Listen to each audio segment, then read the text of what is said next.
नमस्कार, आप देख रहे हैं न्यूज 18 इंडिया और मैं हूं आपके साथ गायत्री शर्मा। कोरोना का खतरा लगातार तेजी से बढ़ रहा है। कोरोना के खिलाफ इस जंग में मास्क ही सबसे बड़ा हथियार है। न्यूज 18 आप सभी से अपील कर रहा है कि आप मास्क जरूर पहने। न्यूज 18 ने मास्क के लिए एक मुहिम भी शुरू की है, #मास्क पहनो इंडिया। न्यूज 18 आप सभी से कह रहा है कि मास्क जरूर पहने, क्योंकि सावधानी ही सबसे बड़ा बचाव है।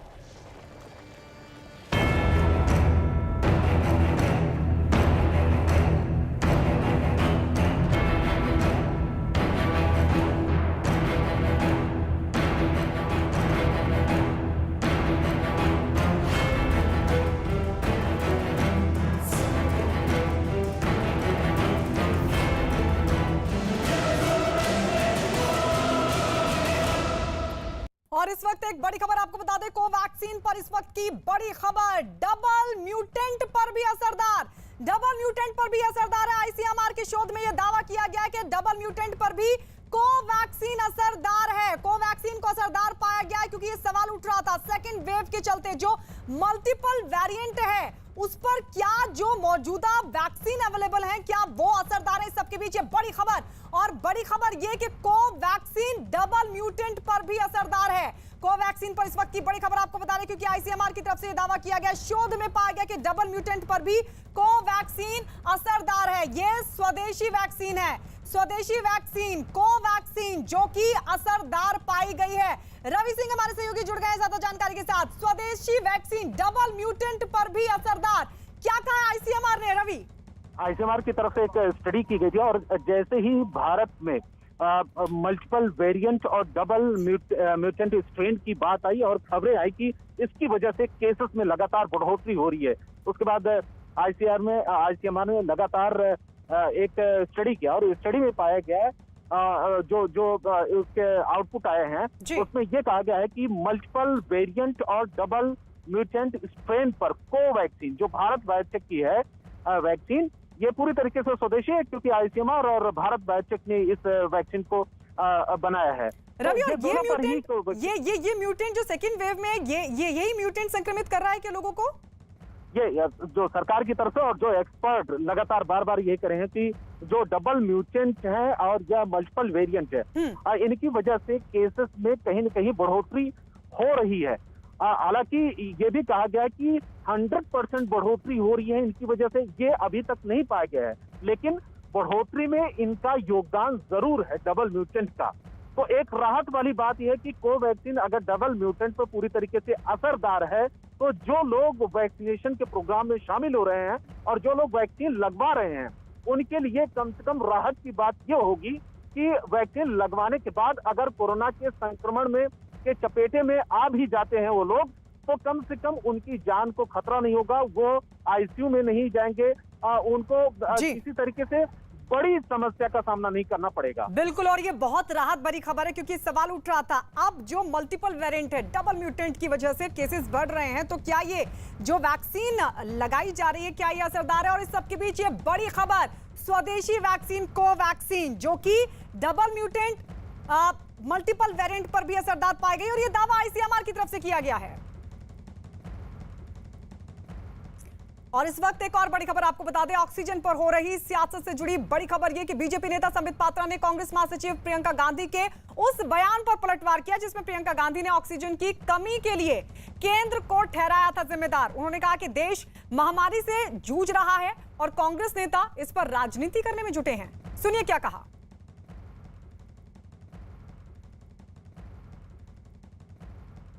गांधी परिवार का वो कहीं न कहीं इस आपदा की घड़ी में संपूर्णतः देश के सामने झलक रहा है।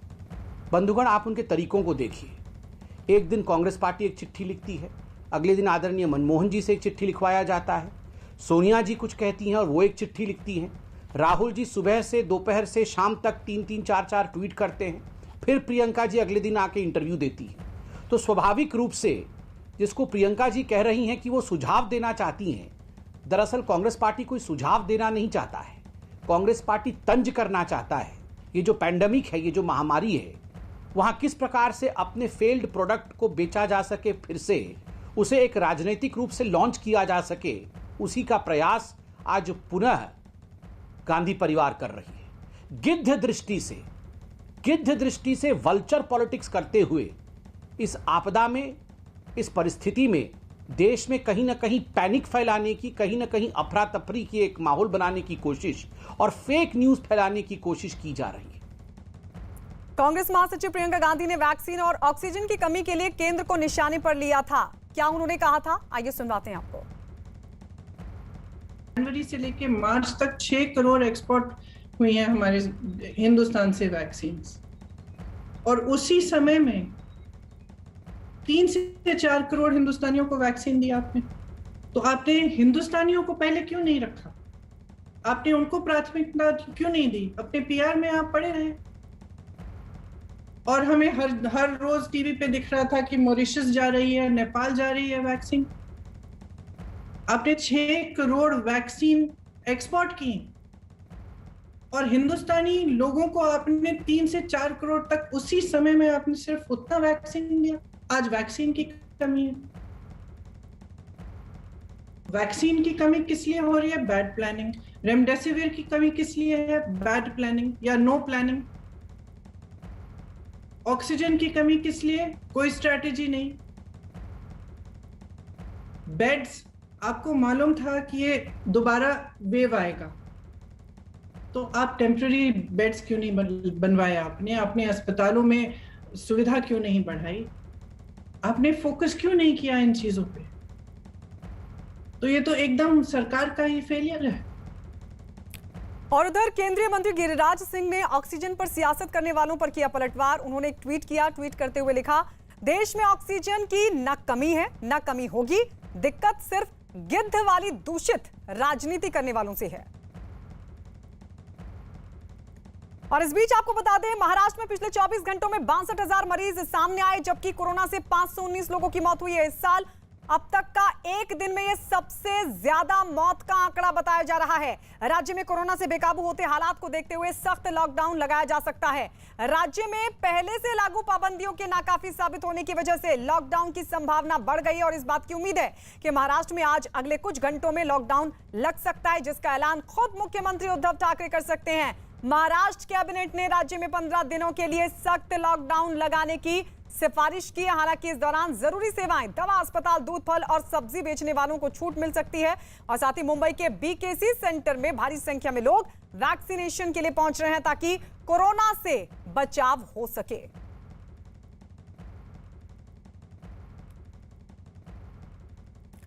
और चलिए सीधे मुंबई रुक कर लेते हैं। हमारे सहयोगी अभिषेक पांडे इस वक्त हमारे साथ जुड़ गए हैं। अभिषेक, अभी आप वहां कहां पर मौजूद हैं? क्योंकि ये कहा जा रहा है कि अब वैक्सीनेशन की जो वहां पर तेजी है वो देखने को मिल रही है, वैक्सीन लोग लगवाने के लिए पहुंच रहे हैं, लेकिन इस सब के बीच क्या लॉकडाउन आज ऐलान हो सकता है? लॉकडाउन को लेकर जिस तरीके की चर्चा, जिस तरीके की बैठकों का दौर वहां चल रहा था। बिल्कुल, मैं इस समय खड़ा हूँ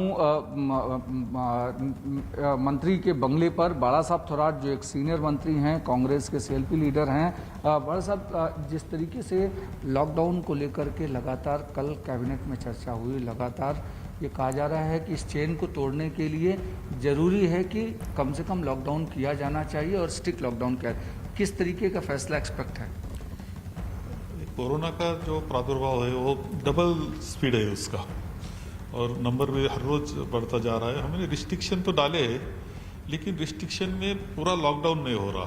तो हमारे सब कैबिनेट के मिनिस्टर्स की ने यही आग्रह किया है सीएम साहब को कि पूरा एक लॉकडाउन करना चाहिए, स्ट्रिक्टली लॉकडाउन करना चाहिए। जो पिछली साल हमने किया था उस तरीके से करना चाहिए। ये हमने तो माननीय मुख्यमंत्री महोदय से कहा है।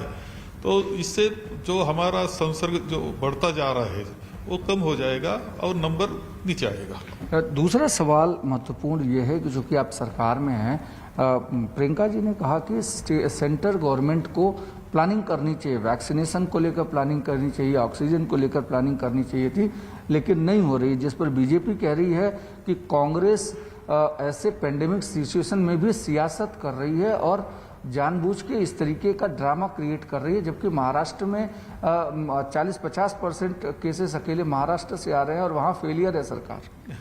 यहाँ का सरकार फेलियर नहीं, हमारा ट्रांसपेरेंसी अच्छी है। हम पूरी कोशिश कर रहे हैं, अच्छे काम कर रहे हैं। हम सतर्क है कि ये जो हमारा पेंडेमिक आया है उसमें उसके साथ फाइट करने के लिए इसमें केंद्र सरकार आप देखेंगे तो सिर्फ महाराष्ट्र का सवाल नहीं रहा।